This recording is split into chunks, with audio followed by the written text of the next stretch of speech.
Hey everybody, it's a special episode of Culture Clash here on the Fandom Podcast Network. So without further ado, let's do this thing. 5, 4, 3, 2, 1, 0.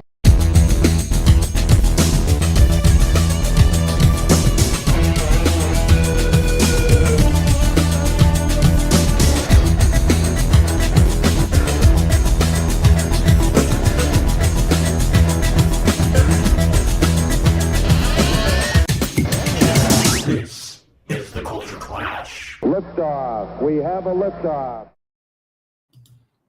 Okay, guys, we are here. I am at a very secret location. It's secretly the last Blockbuster video that's on the planet, and I'm an employee here, so it's all good there. But I've been trying to bring Kevin into the room, and we're having some technical difficulties here.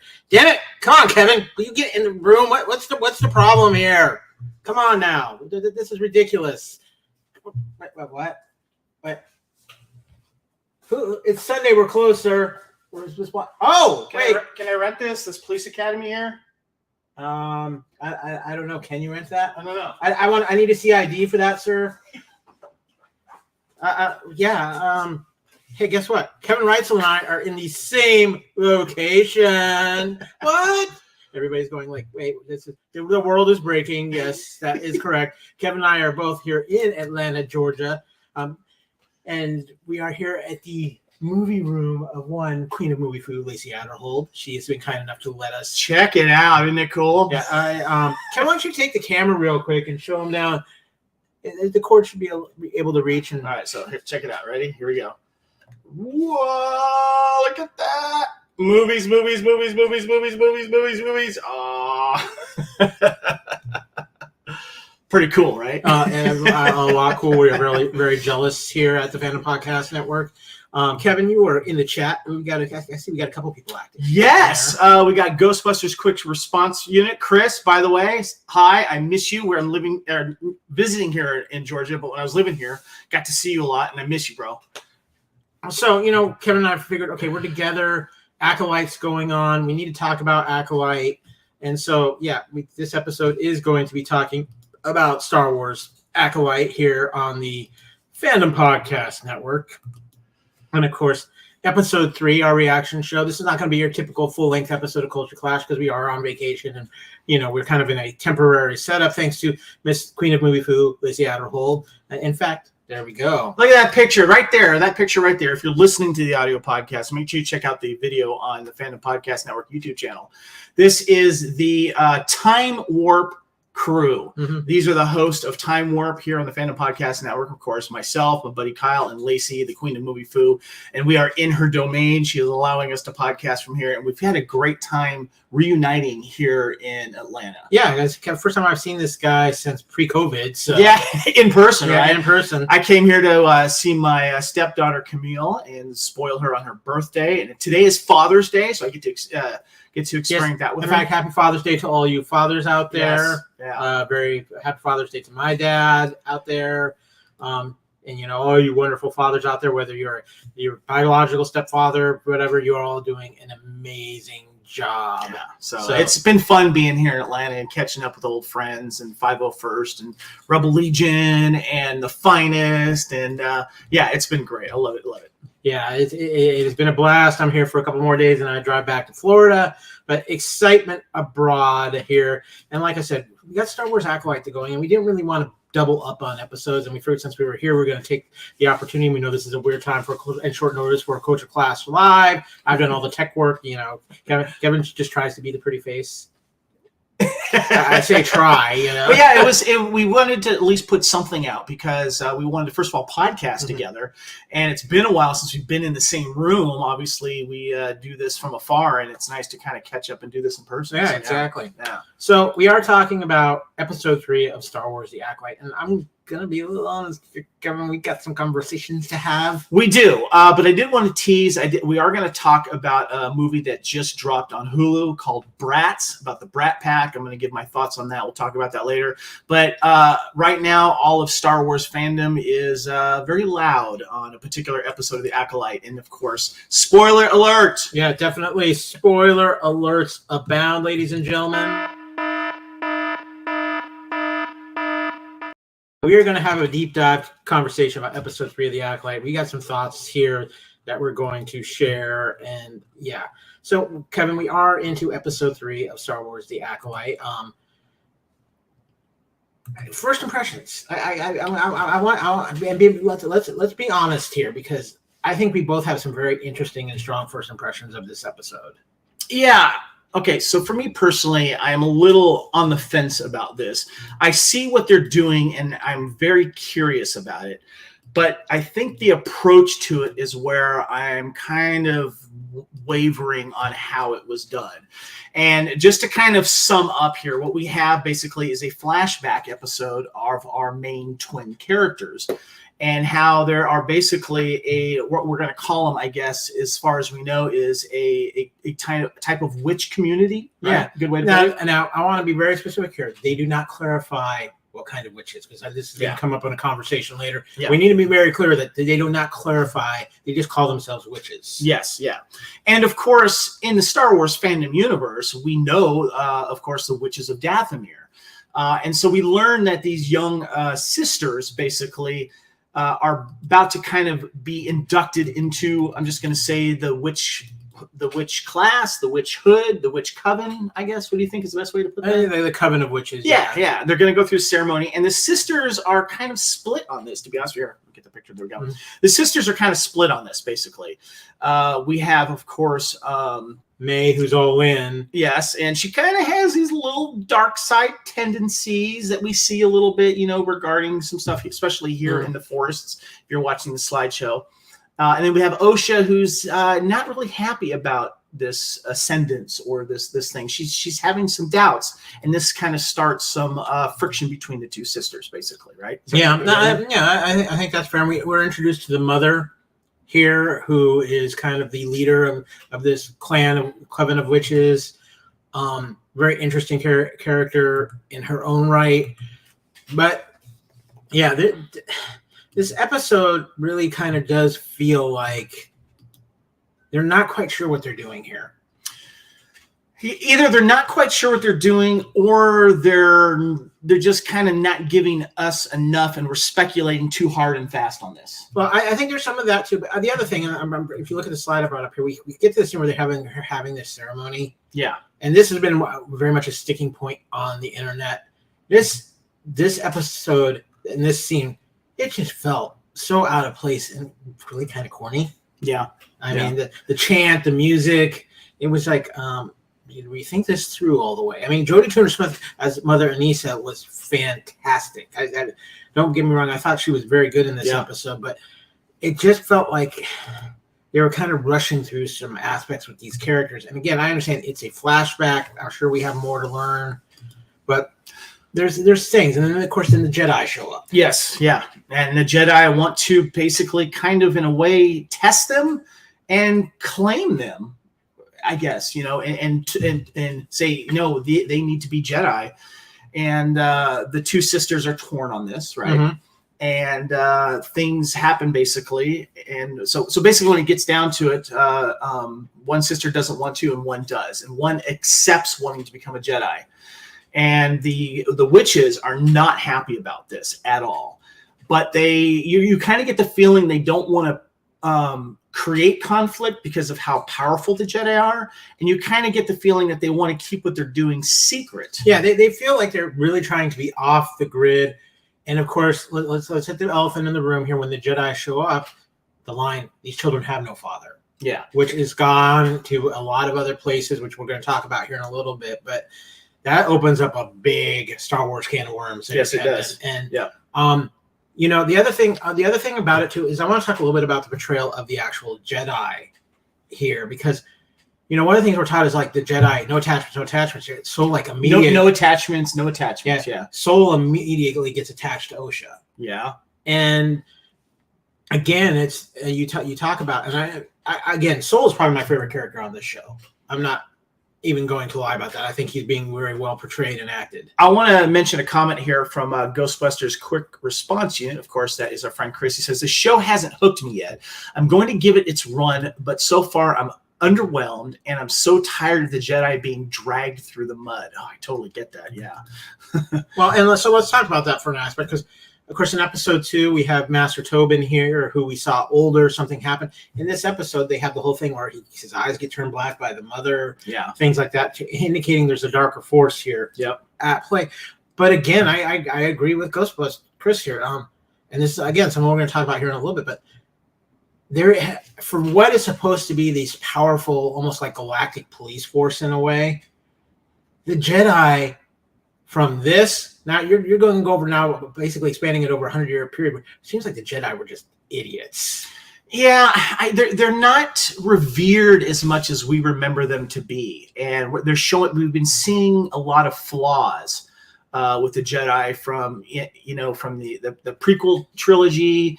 And it feels like we're seeing not the dark side of the Jedi, but we're seeing what Darth Sidious was able to take advantage of. Yeah. And I did want to say that going into this episode, I was curious of how this was going to tie into current Star Wars canon. And my head kind of kept going to, we talked about it recently with Darth Plagueis, which the book is no longer canon. But how we hear from Darth Sidious himself, or Palpatine, talking to Anakin in the opera area about certain things, and learning about Shmi not having a father, and so you're obviously wondering, like, okay, she birthed a child out of the Force, basically, and there's speculation, was that done on purpose by either Darth Plagueis or Darth Sidious himself? Where did this how does this happen? And it gets you thinking with this episode, did Darth Plagueis have a hand, or Darth Sidious have a hand in this type of magic, if you want to call it, this type of force wielding that creates children from the Force itself?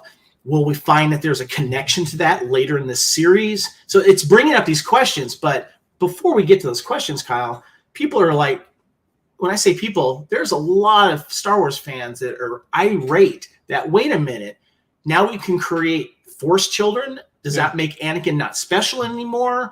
And of course here, Ghostbusters, clearly the twins were created with a connection of sugar, spice, everything nice, and chemical X. Thanks, Chris. And somebody's chiming in from somewhere else in this mansion, saying we have a very cool backdrop. That's Lacey. She's upstairs checking in on us. What's up, Lacey? So let's talk about here, because I've got the picture of May up here before she starts this fire, and this is another thing. And again, there's something I want to pre-reference from the Acolyte, is that this is obviously telling backstory. We're not getting the full story yet, but she starts this fire, and this fire wipes out everything. Supposedly, really, as powerful as these witches are supposed to be. Yeah.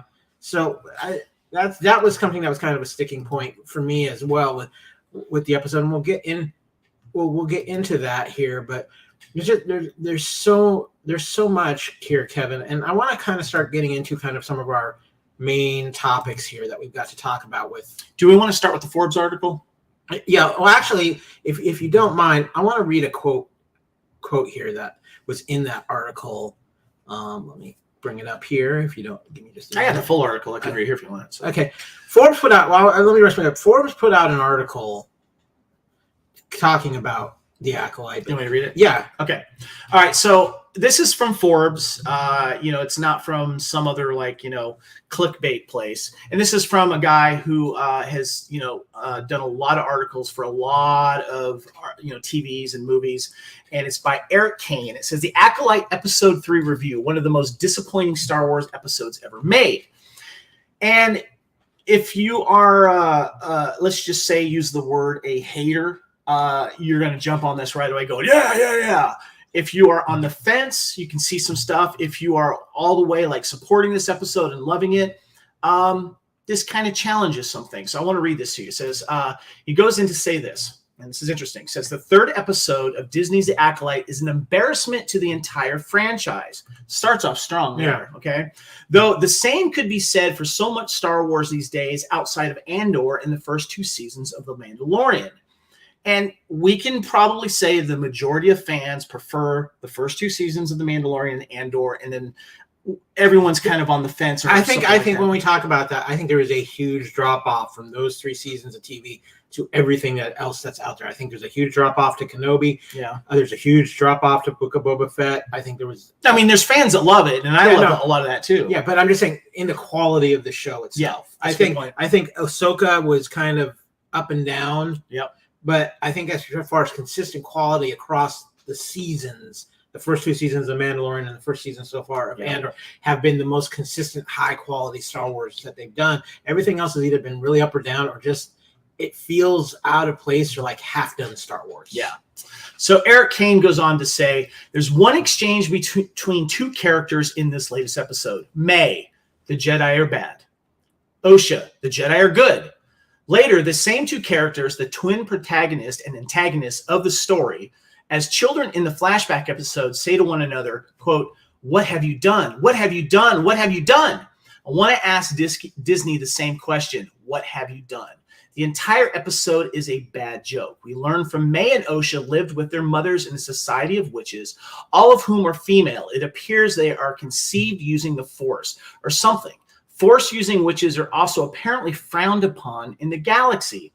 They call on the Force the thread. I'm getting dark side vibes here, though I'm also getting the sense that this show will try to be all edgy and make the Jedi out to be bad guys, which we've seen play out about 6 times at this point. Okay, now I want to stop you there because the article continues to go on, but there's a quote in this article from George R.R. Martin that I have talked to several people about, and they think it's a highly agreeable quote. And the quote is this. This is from George R.R. Martin, creator of Game of Thrones. Everywhere you look, there are screenwriters and producers eager to take great stories and make them their own. It does not seem to matter whether the source material was written by Stan Lee, Charles Dickens, Ian Fleming, Ronald Dahl, Ursula K. Le Guin, J.R.R. Tolkien, Mark Twain, Raymond Chandler, Jane Austen, or anyone. No matter how major a writer it is, no matter how great the book, there always seems to be someone on hand who thinks he can do better, eager to take the story and improve on it. The book is the book, the film is the film. They will tell you as if they were saying something profound, then they make the story their own. They never make it better, though. 999 times out of 1,000, they make it worse. And to quote the writer of this Forbes article, amen, brother. Yeah. And I think, Kevin, we are kind of at that point with Star Wars. And I think it's especially in Star Wars, you have a bunch of writers who are trying to, and I think I'm going to be honest with you. This goes back to Rian Johnson. You have a bunch of writers and creators and directors who want to say, this was my stamp on Star Wars. Yep. I was responsible. How many times have we heard that from all of the new creators and writers? Yeah. I mean, truthfully, the only creator right now that I feel like is kind of still flowing with within the George thing, but now he is even more doing his own thing, is Filoni. Yeah. Filoni was it's always been kind of the hand-picked, you're the successor. John Favreau? But Favreau's even got a little bit of that in him. It's also because there's ego involved, and that's human nature. There's ego involved. You want him to say, I had this impact on this major thing forever. But what I think is happening here is people are forgetting the things that made Star Wars in that. Can we go back to something I said a long time ago, Kyle? Mm-hmm. Okay, so as he just made the point here that everyone wants to make their stamp on Star Wars. They want to say, this is my interpretation of Star Wars. And my biggest criticism when Rian Johnson decided to do what he wanted to do, yes, we know there's a lot of supporters of that Last Jedi, and I get that. But my point was this, that Star Wars has a recipe that you need to stick to. And then you can add your own flares and little new stories and little things like that, but you have to stick to the Star Wars recipe. And that was done, of course, in the original trilogy. We also got that in the prequel trilogy, including in Solo as well as Rogue One. And keep in mind, too, Solo was changed because the recipe – they changed directors because the recipe was being changed on set. It wasn't supposed to be a comedy slapsticky like thing like it was turning out to be. So Ron Howard finished that. Okay. Star Wars has a recipe, and as creators and as directors and writers, yes, you can bring people out that don't know anything about Star Wars. And sometimes, it does help, but you have to kind of stick with these guidelines. And that's what we feel like is not been happening. So let me give an example here, or at least coming from where I'm coming from. And I'm not going to bash here. We're not here to bash anybody. Say, oh, I loved Obi-Wan Kenobi. I love what the Acolyte is. That's fine. That's your prerogative, and that's great. I'm not going to bash you for that. This is just coming from my opinion and what I'm seeing. Kevin, you talked about a recipe. The recipe can be changed. Look at Andor, because I think Andor really changes the recipe. But Andor still sticks to some basic Star Wars ingredients as a base. You could say ingredients, you could say recipe, but it's the same point. Yeah. There's an aspect to this of, and actually this is kind of something I'm struggling with the Acolyte for me personally.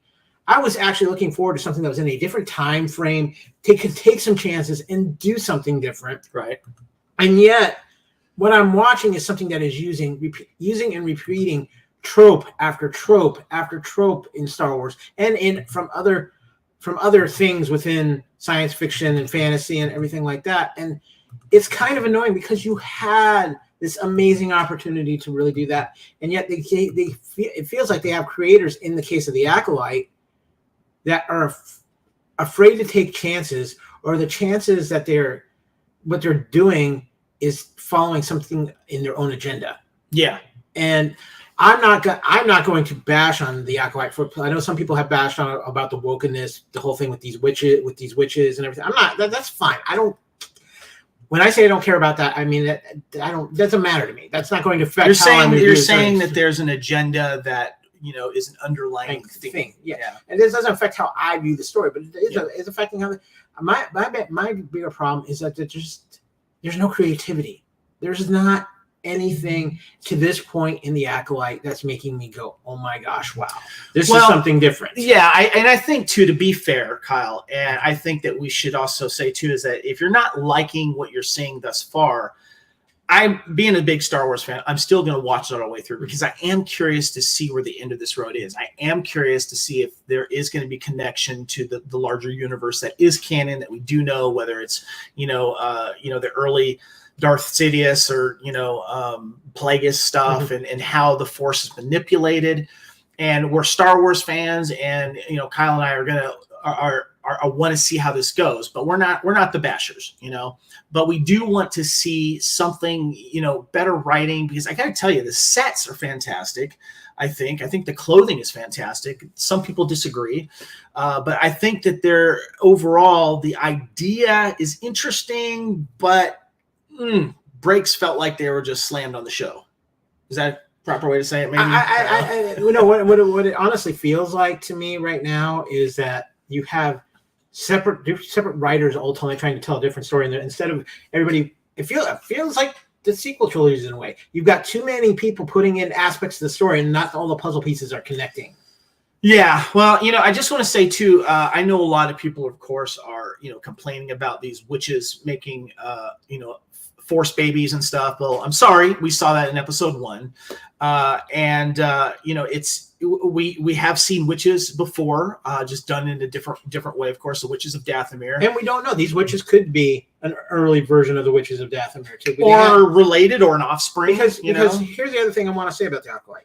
We know there's more to this story. There's a lot of dangling questions right now, and I think for a lot of people, because we have become, it's interesting to watch, Kevin, because we were talking about this the other day with Star Trek, where you get 24 episodes in a TV season of Star Trek. Yeah. And now we're going down to these 8-episode series, and people have been saying, I need all the answers right now, and they don't have that let it play out attitude. And because the Acolyte's only 8 episodes, and we're now going to be hitting the halfway point, there's a lot more to the story that we've not been told, and I'm willing, and I'm rolling with that, and that's why I'm not passing full judgment on the Acolyte till it's a complete thing, and then we can tell. My problem is that, to me right now, the plot points that are floating around are very predictable and tropey. I think there's something more that happened with these witches and the Jedi that we're going to see. That's why May is so bound and determined for revenge. I got a point I want to make. Mm-hmm. And I remember watching the new Evil Dead with my wife a while ago, right? And she's a big horror fan, as those of you that know us. But I remember we came away with not liking the movie because none of the characters were likable. So you didn't care if they died, and if they lived, you didn't care. I'm having trouble liking a lot of the characters in this, but there's a few that do stand out for me. Like Soul is great. His Padawan, I love his Padawan. His Padawan is great. Daphne Keene is great. But like, you can't get into the Carrie-Anne Moss character because she's getting killed.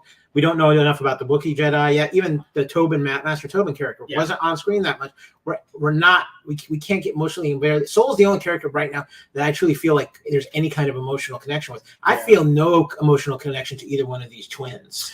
I'd like to continue with that Forbes article because they bring up some other good points here. So he goes on to say, Osha and May fight with another constantly and are very, very irritating throughout the episode. I did feel that as well. Mm-hmm. Osha wants to leave her people and May wants to stay. When the Jedi show up and ask to test the girls for their force powers, they agree to fake not having any. But Jedi Master Soul convinces Osha not to lie, and she says that she wants to be a Jedi and leave them against her mother's wishes. May is upset and threatens to kill her sister. Can we just stop here right there for a second? This is May who wants vengeance against the Jedi, right? Mm-hmm. So just keep that in mind here. Threatens to kill her sister, locking her in her chambers and burning the entire witch village to the ground, apparently killing everyone. It seems clear there's more to the story, that somehow that 4 Jedi, Indara, King Tommen, Wookiee, Jedi, and Soul are now complicit. Soul saves Osha from the escape. May appears to fall to her death, but we know better since this is the 3rd episode. What a disaster. Some scattered thoughts here, by the way. IGN says this episode offers up a lot of tantalizing new layers to how we perceive both the Jedi and the Force, and I would like to know if there's a different versions of the word tantalizing. I'm confused about the entire motivation of May. This is where I'm kind of feeling this right now, who wants revenge on the Jedi, but is actually the one responsible for killing everybody, if that is, anyone is actually dead, quotation. After all, both twins thought the other one was dead. It seems that likely none of the witches die at all. Even if she didn't burn everyone to death, she certainly started the fire, and she certainly must have killed Osha at the very last. I agree with that part. And the Jedi in episode 2 killed himself over this. It seems there's a lot more to the story that this will make absolutely no sense whatsoever. The witch chant is one of the lamest chants in the history of all chants. I wanted to giggle maniacally listening to it. I also wanted to cry. The Night Sisters are better witches. Marin, from the Star Wars Jedi Fallen Order, and Survivor is a better female witch character than anyone on this show. And this is interesting, too. I don't know if I disagree, so I'm going to ask you on this, Kyle. The show had something like $180 million for its budget, and I cannot for the life of me tell me where any of that has gone. Every word feels small. Every set feels claustrophobic. There is no sense of scale or variety. It's also relentlessly generic. But hey, lightsabers. What do you think of it? What do you think? I'm just going to say 2 words. Godzilla -1, $18 million to make that whole damn movie. It looked that fantastic. And this show, I agree with everything he said. The show looks claustrophobic. It feels very small and compressed. The sets are sharp looking, but they're not that impressive. I've seen better Star Wars sets. Yeah. And so for 180 minutes, you want to talk about problems in Hollywood and why people aren't going to the movies and things like that. When you give $180 million budget to an 8-episode show, and then you look at somebody like Godzilla -1 with 18 million and how that looked out compared to this. Yeah, there is something wrong in Hollywood, ladies and gentlemen. He finishes up saying, rewatching the episode with Saul and Osha, this room with the pile of bodies is clearly not from the fire. So yeah, there's more to this, but that doesn't change how ludicrous the whole "I'll kill you" bit is, and how May very much tried to burn her sister to death. Of course, it could also be a bad production design, in which case maybe they die from fire or smoke. Regardless, that's a weird way to end the episode. The girls fight. The fire spreads throughout what appears to be a stone cave. Stone? He's mentions, and then suddenly they're passing all the bodies. We didn't hear any commotion or screaming or battle. It's more confusing than intriguing. Also, what's up with that tree? So anyway, those are some strong words from is it Eric from Forbes.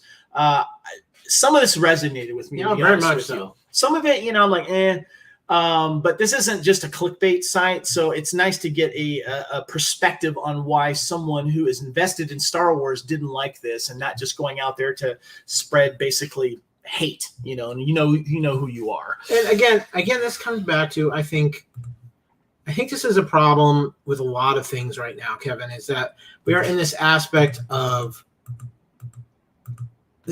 Hollywood's in this weird transition. Hollywood is in this really weird phase. People are not going to the movie theaters. No. Things are coming up on streaming so fast. And I think there is a legitimate issue of franchise fatigue. And I'm not just referring to Star Wars and the MCU. I'm talking for the most part. Yes, but the new Bad Boys movie came out. I know it's had a killer opening weekend, but I think it's because that's still a different kind of franchise. That's a different kind of movie than what we've been getting. It's not science fiction. It's an action film. We've been getting a lot. I mean, look at Dune. And don't get me wrong, I love both Dune films, but I don't see Dune as this and I know Adam O'Brien's probably pulling what little hair he has left out about what I'm about to say. Dune is not one of those things where I think you can build a huge franchise around it, because with Dune, it's one of those things to where you really like it or you're not. Yeah, it's not like kids coming home from school being 7 or 8 year old or talking about Dune, Yeah. I'm sure there's a few that are, but yeah, I understand what you're saying. As we kind of wrap up our feelings, and unless there's something else. Well, I think the only other thing I want to talk about with Acolyte and with Star Wars in general is I'm going to go back to kind of what the Marvel situation is right now, Kevin. Yes, we have Deadpool Wolverine coming up. That's going to be huge. Deadpool and Wolverine seems like the one bright light. But this is a very quiet year for the MCU. We have Deadpool Wolverine. We've got the Agatha show coming out later. We might have one more show before the year is out. We're not 100% sure. Star Wars feels like, okay, we have Acolyte out now. We know we're going to get Skeleton Key by the end of the year, and from all accounts, that production was an absolute disaster area. Yeah. On that, we know we're getting, and then after that for 2024, that's it. There's no films, there's no nothing, and then we know we're getting Andor season 2 sometime in early 2025. We have this weird thing where yes, they're supposedly started filming Mandalorian and Yoda. I don't know where Pedro Pascal has the time. Grogu. Well, oh yeah, Grogu. I'm sorry, Grogu. But I understand it's not him doing most of that. He'll go and do some voice work. But again, he's filming Fantastic Four. He's got Last of Us season 2. He's trying to wrap up right now. Yeah. He's got a couple other things that he's working on. I'm not worried about his workload. He's going to do it. But the other thing is, again, I'm going to come back to too. When I look at the other Star Wars projects that are planned right now, I'm not excited for a Rey film, and it has nothing to do with whatever the people that are hating on it. I'm just not excited about the character, period. And so I'm not excited about that. We have whatever is maybe going to be an Old Republic film from the director of Wolverine, or Logan, I should say, that with his project. I love him as a director. I'm excited to see what he can do, but we don't know squat about it yet. This is a very weird time for Star Wars too, because we really don't know what the future is. Now, I will say this: there's an incredible looking video game for Star Wars getting ready to come out, that Star Wars Outlaws. Right. If you've seen any of the footage of that online, that looks fantastic. But Star Wars is in a really weird place too. And I said this on our last episode with our hot take about this. Has Disney painted themselves into a corner where, because they've thrown so much canon out and they can't seem to get themselves free into something new with Star Wars?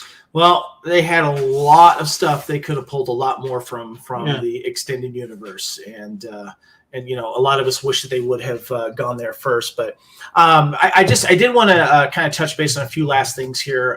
Some of the questions that are up in the air that you put out here says there are a lot of questions still to be held about the Acolyte and things that happen. Are we sure about how May and Osha have the May and Osha's witches died? I don't think they're going to be dead. But, what really happened with Torben? Is there something like, did he do something worse? Are these witches connected to future witches that we see in Star Wars lore, like the witches of Dathomir? Dathomir, the witches we see in Ahsoka, and they're tied into Dathomir, but they seem to also have a little bit of their own thing going on too. Right. And Osha and May have no father? Question. What is the story there, and are they like Anakin? We'll find out. But I just, as a Star Wars fan invested in new Star Wars, I'm giving the show a chance. Yeah, I'm giving the show a chance. I know we've looked back on bad episodes of other episodes of Mandalorian and Book of Boba Fett, and we kind of roll our eyes a little bit, but then we look at the whole series and go, you know what? I still like this for this reason. I find it rewatchable. As you guys know me, is it rewatchable for me? I will let you know after this season is done. By the way, we, according to our good friend Dan Hadley over at our Type 40 Doctor Who podcast, apparently the barriers between dimensions are breaking because we're actually physically in the same place. So. I know, I can hug him. Careful, too much contact will cause a break into the time-space continuum, and then multiverses happen, and multiverses haven't been good for things lately. It's not like what happened in Time Cop when you got future you and current you, and you get together and explode. I mean, it's not going to happen like that, right? It might be like Looper, though. Looper. I got my blunderbuss over here, Kevin. All right, so let me ask you this, and I want to ask all you that are watching and listening right now. For those of you that either were disappointed with this episode, or you're kind of on the fence about it, or even if you love this episode, and I've seen a lot of people that love this because of the world building that it does, feels like it's going to be connecting to, and I find that part curious. It's more of the execution that I think is probably most people will say is like maybe the big question. What are you hoping to see when you learn about these witches and how it's going to connect to the larger Star Wars universe? Yeah. Kyle, what do you got? I think there is going to be at least some initial tie to the witches of Denethor. I think that's Denethor? I'm not Dathomir. Dathomir. I'm thinking Tolkien. Thank you. Well, we had George R.R. Martin too. I mean, I want to see the witches of Denethor. I want to see how that would look. But anyway, go ahead. I just think there is going to be some tie in there, whether it's some base foundation to what leads to them or what's going on there. I think Star Wars can't help itself. Everything's got to tie in. It's got Marvelitis. Everything's got to tie in together, right? And they will find a way to tie it in together. And I think that's it. That's a whole other problem with these franchises too. Everything's got to try to tie in together. That's why Andor works. Even though it has ties in, it tells its own standalone story, and that's why it works. But there's one more thing here, Kevin, and this isn't just a Star Wars thing. This is across the board and something I've been meaning to address for a while. We are in such a different time in how we consume our media, whether it's movies going to streaming so fast or seasons being so much shorter. I think we have got to get into a different place to where we have got to start learning to judge these things as a complete story before we make a final decision, before we make a full judgment on things. And I know it's against our nature, and we're podcasters. We want to talk about the episode because it's this. But before we pass final judgment and go, oh, hey, we love this, we hate this. Let the story be told. Yeah. And I'm gonna throw give out. Give it a chance. Come on. I'm gonna throw out, because Dan was in here. I mean, the new season of Doctor Who, which I've watched, and I can see where some people have issues with it. I can see people something like it. I am personally really liking Chudy Nagawa's portrayal of the Doctor. I think it's back to he's made it its own thing, but it's got some energy to it. But I know there's some issues with some of the other things they've done within the episodes of it. Again, let the whole story play out and see what happens. And you know what? Let's be honest here, Kevin. I'm turning 49 here soon. We are from a different generation, and they are writing we have to remember that they don't write these shows for a lot of people in our demographic. They're trying to bring in a new generation of fans. Yep. So they are writing these shows with the topics and things that are going on in our world today. Now, guess what? Unfortunately, we might not always agree with what's happening in our world today because we are from a different generational point, but that doesn't mean that they're wrong for doing it when you're trying to bring in new audiences too. So it's a fine line, and especially these days where we have all these instant reactions available through social media and everything. And I see our good friend John Mosby. Great to hear from you, John. Hope all is well. Wish you were here with us in the podcast movie room down here in the secret location in Atlanta, Georgia. But yeah, it's just we really need to start working more on how we view things and trying to remember that a lot of things are being written for a new generation, not necessarily for our generation. Yeah, and I think too, when it comes to being on social media and being podcasters, at least I feel a responsibility. Yes, if I'm displeased with something, I'll mention it, but I don't want to just take one hard road and then pound it down in the corner and be negative and nasty about it. And unfortunately, I've seen that. Yeah. And you've seen that. And it's like, we don't support the way that that's being delivered. And, I like to be open-minded about things like this. And I'm just, it's disappointing how negative that this episode and the topic of certain things have triggered people. And people then, that feel the same way are just making it worse. And Ghostbusters just put it in there too. We're allowed to not get it. And that's the other point. Just because we don't get it, that doesn't mean you have to turn around and if somebody doesn't get it, doesn't mean you have to, they're not wrong. It's just have a little understanding that, they're from a different point of view. They're not everything has to be for everybody. It's nice when it is, but sometimes it happens that, things evolve, things change. Things are written for the time that we're in. The classic example, one of the classic examples I'll go back to is, let's go back to the early 80s. Let's talk about Dukes of Hazzard. That was written for a time. You take that now, it doesn't apply. But it was written in the time, and people have to remember that things are written in for the time they're in. They're not written for a specific group of people. Social commentaries out there. So I did want to give a shout out to John Mosby. He's got a great quote here. He says, "Totally agree that we have to remember that we are no longer target audience per se. With things like Doctor Who, there are things that I don't like so much, but there's a difference between saying a show's ruined and one that simply isn't what I grew up with. I like criticism. I don't like vitriolic negativity." And then we also have here, John says, that's never mind.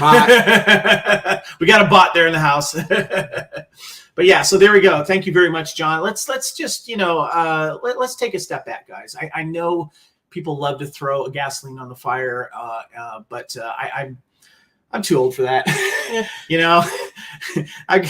Anyway, I'm curious to see where the Acolyte's going to go. I actually would hope that it does kind of tie into the Witches of Dathomir. That's what I'm hoping too. I would love it if Plagueis were brought up, basically, because keep in mind this is 100 years before the Phantom Menace, and whether Darth Plagueis novel is canon or not, Plagueis is canon, and Plagueis has been around for a while.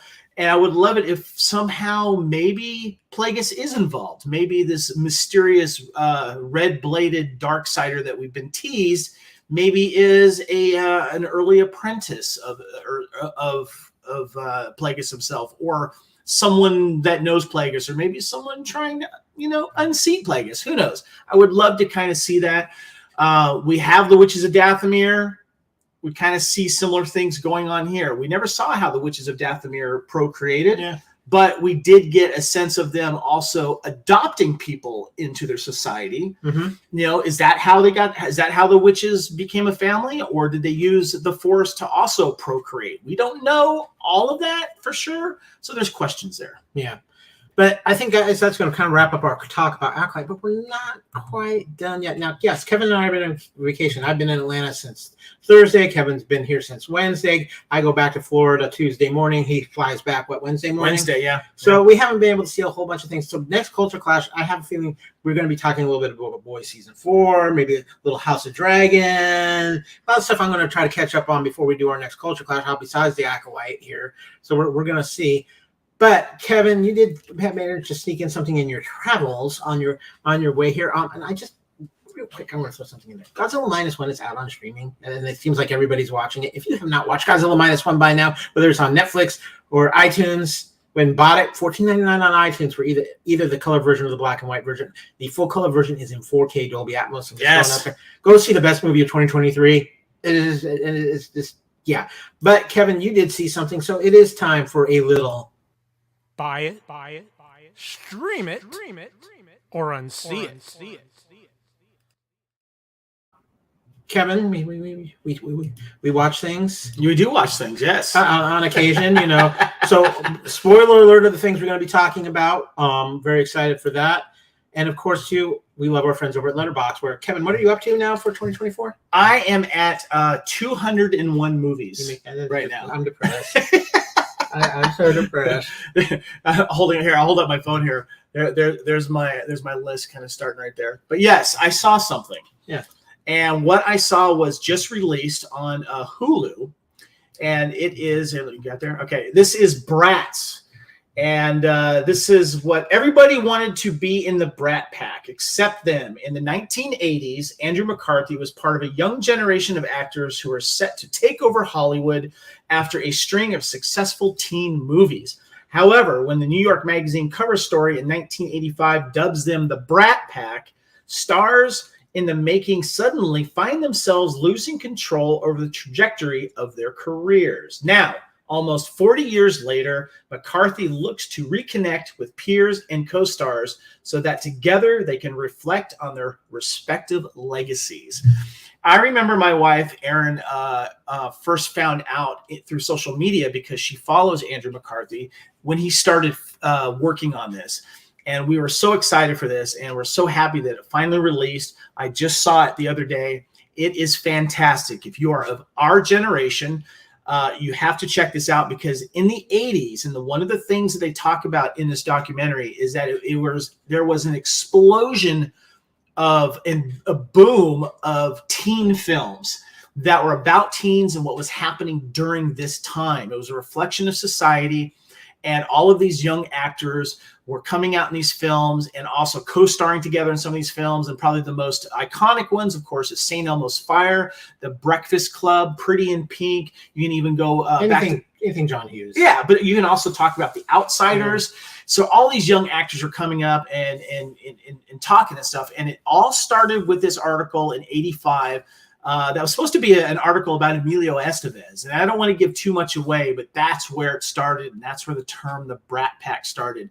And as fans, we kind of, latched onto this term, but we didn't really think about how it affected the stars themselves and how this was not a good thing for them. And Andrew McCarthy does an awesome job of talking to the people behind the scenes, the filmmakers, and also the guy that wrote the original article. He tracks him down in New York, but he also interviews Demi Moore, a bunch of them, basically, including Emilio Estevez, Leah Thompson, and a bunch of them. And what's funny, too, is that there's a lot of conversation between a lot of these people of who actually is considered to be in the Brat Pack and how some of them feel they're Brat Pack adjacent. There is one or two that he cannot connect with for one reason or another, and I'm not going to spoil the reason why, but there is some great interviews with a lot of the ones that he does. And it really does take us back to those times. The music that they share in this is fantastic. Kyle, you got to check this out. Yeah, no, I'm definitely going to check it out. But I do have a question for you regarding the Brat Pack, Kevin. I'm curious of your take. Looking back now, where we're at now, compared to when the Brat Pack was made, who do you think has had the most significant career from the Brat Pack? Because I think there's a couple answers here. I would probably go with Demi Moore. Probably. That's a good answer. And that's one of my observation. I think it's Rob Lowe. Rob Lowe, definitely when you come to the TV side. I think Rob Lowe, but I think Rob Lowe has kept his name in significance for the longest time. Because to me, he's kind of dropped off. He disappears in and out for a while. Emilio Estevez has disappeared. But Rob Lowe thinks like being on TV and like the West Wing, he does a lot of commentary work. He did a whole run of this is the Parks 80s and Recreation. Yeah. And Rob Lowe, I think more than any other member of the Brat Pack is in on the joke about it. Well, not just that too. You also have to weigh the movie career as well. Mm-hmm. And Demi Moore did a great job through the 80s and the 90s in her movie career. Emilio Estevez is someone that's really interesting when he talks to him. And it's interesting because even Rob Lowe touches on the fact that what we're going to be remembered as first and foremost is Brat Packers. Yeah. But because of all of those films and what they meant to us. And they talk about reshooting the end of Pretty in Pink and how interesting that was because of the test audience score and all that kind of stuff. But trust me, go see it. Check it out. It's streaming on Hulu. If you don't have Hulu, wait for it to come out on something else, but definitely check it out. Yeah. One more thing I want to throw out, too, before we get out of here. A show that I pushed a lot last year. It's back for its second season. It's already about halfway through its run. Cartoon Network, My Adventures with Superman. Yeah. Very fun. Watch for all ages. Our boy, Jack Quaid, of course, from The Boys and Lower Decks. Is the voice of Superman. Oh, very cool. Very cool. So go check it out. It's a fun series. Adults can watch it. Kids can watch it. Beautiful animation. It's a lot of fun on Cartoon Network. You can find it on demand on HBO Max as well. 2, if you want more Acolyte coverage later on this week, What a Piece of Junk will be out. Who, of course, our Star Wars show. Yes. Scott, Nathan, and Derek will be covering all things the Acolyte too. I'm sure they're going to have many strong thoughts. Plus, there's a couple other fun things. I might not have slides for them here because, again, we're kind of on the fly here, guys. But The Mummy CPT is out. Yes. And you're going to see some social media pushes on that later today on Sunday. Coming out tomorrow, the June episode of Time Warp 1984. That is a huge month of history making movies, and we might have a controversy between me and Kevin because Kevin doesn't like Gremlins anymore. You have to wait for Time Warp to get that take. I will throw out the Ringer website. They have a great article they put out last week, The Oral History of Gremlins. And even if you're not a Gremlins fan, because of the time frame and the people involved, including Steven Spielberg, it is, and they've got some really good interviews as part of this article. It's a really interesting insight to the 80s. And also they talk a lot about the technology they had to use at the time to create the Gremlins. Pre-CGI, man. Yeah, puppets and more puppets. One interesting thing, they tried to use monkeys with a gremlin mask on them, and they learned real quick that wasn't going to work. No. Of course, you are watching and listening to the Fandom Podcast Network. If you're watching on our YouTube channel right now, thank you guys so much for joining us. We do this for you guys. We have fun. Kevin and I love to BS back and forth about pop culture, but we love it when you guys are interacting with us, talking with us, whether it's live in the chat or when we post things on social media. We appreciate you guys so much for listening and enjoying that. And like I said, whether you're watching on YouTube, and if you are, please subscribe, like, and share it out. We are always trying to grow our YouTube presence. And also, too, if you're listening to the audio version of this podcast, whether it's on Podbean, iTunes, any of your major podcast catchers out there, including Amazon Music and iHeartRadio, we thank you so much for your support. Once again, too, for me, happy Father's Day to all you fathers out there. Happy Father's Day to this guy right here. Thank you again so much, Kevin. We haven't done this together since it's probably been 5 years because it's the last time I was in Atlanta. Yeah. It's been a while since we podcasted right next to each other. You know, it was in your basement. Yeah, that's right. You came up to say hi. Yeah. And what's funny too is my stepdaughter Camille is upstairs. She's hanging out with Lacee. And I remember when she used to come on for Rebels, and we would have the Camille Corner. Yeah. It was a lot of fun. Well, how can we find you, Kyle? Of course, you can find me on Twitter at AKyleW. You can also find me on Discord at AKyleW. You can find me on Instagram and Threads at AKyleFandom. You can find me on Letterboxd at KSport16, and you can just find me hanging around on the Facebook page of the Fandom Podcast Network. And right now, you can find me hanging out in Atlanta, of all places. So, yeah, go from there. I'll be back in Dagobah in a couple of days. Don't worry.